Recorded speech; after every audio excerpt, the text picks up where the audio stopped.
What's up, guys? Welcome back to the channel. Today we're going to do something different, something a little fun.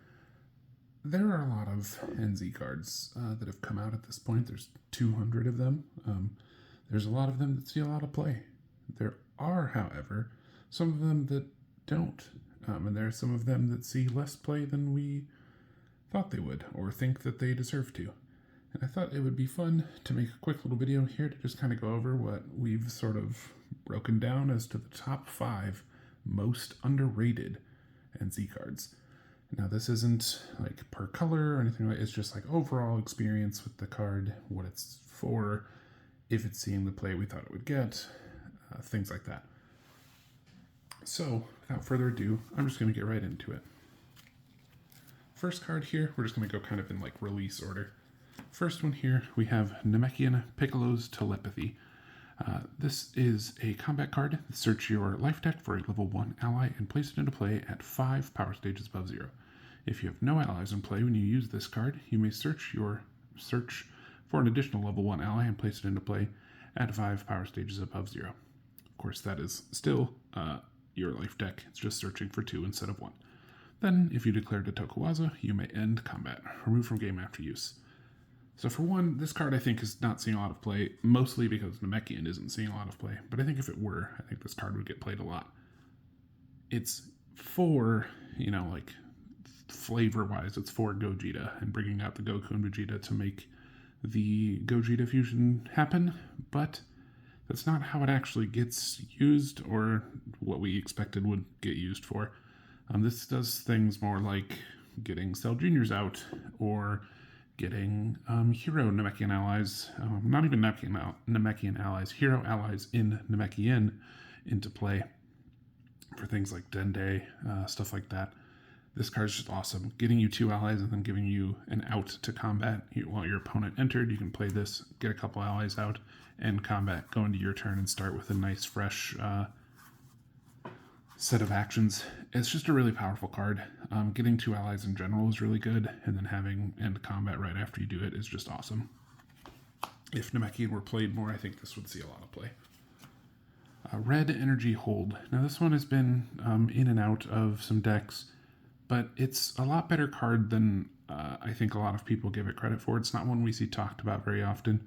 It's one even that we had on our watch list because we were concerned that it might actually be like too good, but it's just not seen the representation we kind of expected. But it's an energy combat card. It stops a physical attack. Raise your anger 1 level. If you declare to Tokuwaza, attach this card to your opponent's MP. While attached, your opponent's attacks deal minus X stages of damage, where X equals your anger level. You may only have 1 red energy hold attached at a time. Discard this card when your opponent's MP advances a level. I mean, red gains anger all the time. There's turns where you're going to have 1, 2, 3, 4 anger, and having your opponent's attacks do 1, 2, 3, 4 less damage each time they attack is huge. There's also some red decks nowadays too with the NZ inclusions that want to kind of camp that like sweet 3-4 spot, and having this kind of card in decks like that just lets you get a lot of extra damage prevention out of it. Then if you can keep your opponent from leveling, some decks just don't ever level, so you have the opportunity to have this stick forever. But if you can keep them from leveling, with one of the red masteries can do that for you if that's your prerogative. But just as long as it's stuck, reducing a bunch of damage, giving you an anger is cool. Just a good card. It automatically, even if you had 0 anger, even just using this card, it just makes all your opponent's attacks do -1 stage. But in red, you're never going to be at 1 anger for very long. So this one we just thought was something that would have the potential to be reducing like -3, -4 at a time all the time. So we were a little worried about it, but it's turned out to not really do that. And a lot of decks don't really focus on kind of sticking at like one specific anger level. So it hasn't seen the kind of representation we kind of thought, but I still think this card is really cool and definitely kind of slept on. I think it's a good red block. Next we have Frieza Evil Mastermind. This was a preview card that we included in the end of NZ2. This Frieza. It has a constant combat power. Once per combat, when your opponent makes a successful attack against you, you may discard a non-combat or ally in play. At the end of turn, if there are no allies in play, raise your main personality to its highest power stage. This one isn't the most, flashy thing in the world, and it gets overlooked a lot, I think, because when people think of this Frieza or whatever, they think that they're just playing, the regular Golden Frieza stack, the NZ Frieza stack, and they're just going to, rush to their Golden Frieza kind of level hopping thing. But I don't think that this really facilitates that. And because of it, a lot of people will skip on this one and then will play the Capsule Corp Frieza or something like that. Or then more recently with the change to Golden Frieza allowing you to win by MPPV, other people have just been trying to do Frieza as an MPPV deck. So this one just in general kind of gets forgotten about. But I think this is a really good level just as a control camp MP. There aren't a lot of, there just aren't Frieza decks that are going to camp level 1. This is a great option to do so. After you just get hit with an attack, you can get rid of a non-combat or an ally. Just having that on a stick with no need to draw hate or anything like that is pretty good. It's a little tough because some decks that will just want to have a bunch of non-combats or whatever might not be attacking you much anyway. But there are a lot of decks that will have allies out and will be using them to attack you, and there will be decks that have non-combats that are using them to amplify damage or to stop attacks or whatever, but will be still in combat on their own. So this still sees a lot of opportunity to remove cards off your opponent's field, and then just getting a free power up to full every turn. It's awesome. There's some decks that don't play allies, right? So you just have this in play. You don't play any allies, your opponent doesn't play any allies. Every single turn, end of combat, you just power back up to full. Granted, you don't have a huge power level, so you're, only in B or whatever, but that's okay because you're just getting a full set of stages every turn too. You're never going to get entered in at 0 or something like that. Not never, because they could still have allies, but as long as they don't, you're not going to just be punched to 0 and then get entered on. So it just has a lot of utility that I think gets really slept on. I think this card is way cooler than people give it credit for. Card number 4 is Black Pointed Kick. Now this one, I think, is more represented, than some of the other ones. But I still think this card is kind of, isn't talked about to the level that it should be. It's really strong. It's a physical attack that does 5 life cards of damage. If successful, you may play any non-combat cards that were discarded from your opponent's life deck as damage from this attack. Non-combat cards played this way are considered to be black style cards. You're doing 5 life cards with, if you're playing this in Trunks Saga, you're doing 7 life cards. Other cards might make them do additional damage as well. And you get to play any non-combats that they hit. Sometimes you're not going to hit anything. That's okay. It's still a physical for 7 life, which is awesome. But other times, you're going to hit a champ drill. You're going to hit Speaking with the King. You're going to hit a cut-off guard drill. You're going to hit Fatherly Advice. You're going to hit a Expectant Trunks. There's a ton of things that you can hit that can just be huge game swings.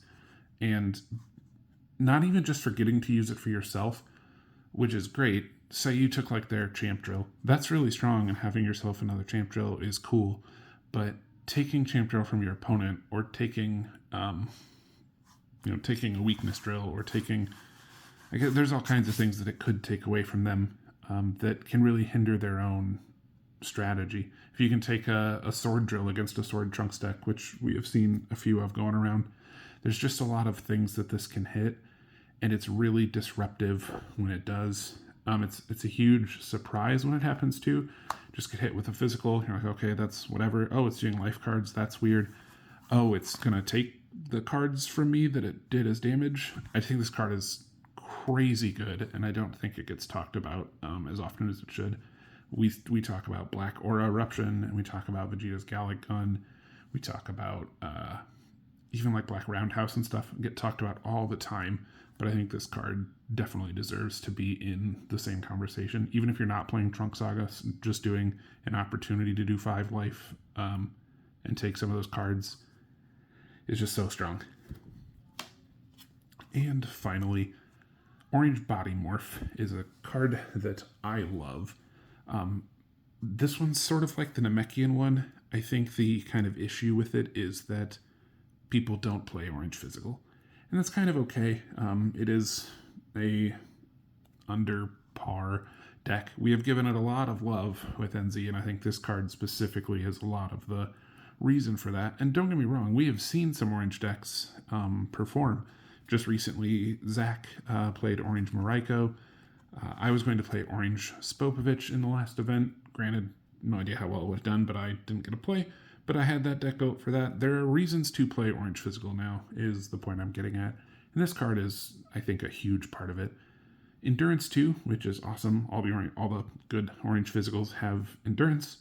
Physical attack doing +3 power stages of damage. For the remainder of combat, when you perform an Orange style attack, it is considered to be an energy attack for your opponent's card effects. So, turning all of your opponent's physical blocks off. Awesome. Decks have way less, on average, energy blocks than they do physical blocks, which means you've now made all of your physical attacks much harder to block, in theory. That's awesome. It has Endurance, which means it's going to do additional damage if you have also played Orange Power Move, the same combat, which you should be playing if you're playing Orange Physical. That card is awesome. Makes all your Orange Physical attacks do +X damage, where X is their Endurance. And as I just said, Orange's Physicals have a lot of Endurance. So that's good. And then the biggest, sort of sneak attack thing that you can do to get that this does is your opponent plays Super Saiyan effect, and you cannot perform physical attacks for the remainder of combat. That's okay, because now all your physical attacks are energy combats. So you can now, you can still get Stop Alt or whatever with a Nappa's Energy Aura or whatever, but you can't get stopped with a Super Saiyan effect. And that's so huge. A physical attack deck that can get past a Super Saiyan effect turn is massive. Granted, Orange doesn't have the hand advantage or whatever to super capitalize on that. But if you play this with Orange World Game Saga, getting an extra +2 stages and maybe an additional +X life cards, you can really start to kind of add up the damage that this can do. If you have Power Move that you've done to make it do an extra +2 because of the Endurance, there's just a lot of things you can do to start to really capitalize on those turns, and just getting out of a turn where you would have had a great hand of attacks and all of a sudden your opponent played Super Saiyan effect, and normally you would just have to be oh, well, pass.